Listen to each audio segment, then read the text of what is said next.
are two types of orgasms. We have clitoral orgasms and vaginal orgasms. Clitoris is an external structure which has the maximum nerve supply. Just the tip is what you see, but the organ inside is more than 10 centimeters. And that's why it's one of the easiest organs to stimulate for orgasms.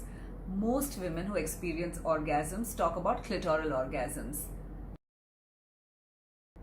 Apart from the clitoris, we have many erogenous zones. We have the very famous G spot that's into the vagina, which gives you vaginal orgasms. Deeper down, you have the C spot or the cervical spot. You also have the anterior A spot.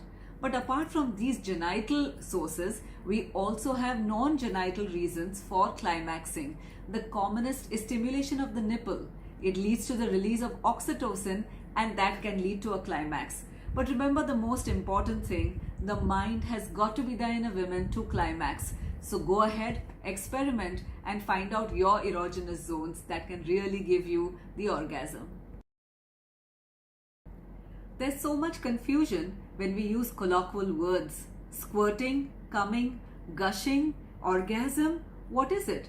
Well, actually, whenever there's excessive vaginal discharge during intercourse, people call it squirting. According to science, squirting is actually passing of urine, and this has been confirmed by medical studies. It has nothing to do with the vaginal wetness secretions. However, most couples who enjoy squirting say that the sexual enhancement was much more.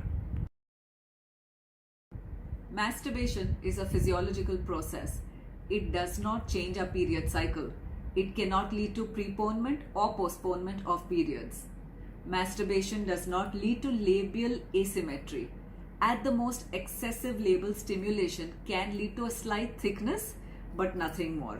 But when you're masturbating, you're essentially on the vagina and the clitoris. So regular masturbation has no problems whatsoever. Do not worry about it at all. What is orgasm, or the big O? And how do you know you've got there? Well, this is a very, very difficult question to answer because people describe it in so many different ways. But the orgasm is a pure peak of physical excitement. Physically, you have blood flows increasing into the vagina. You start getting contractions. These contractions can be of the vagina, the perineal muscles, the uterus, or even the abdominal wall. There is excessive gush of fluid.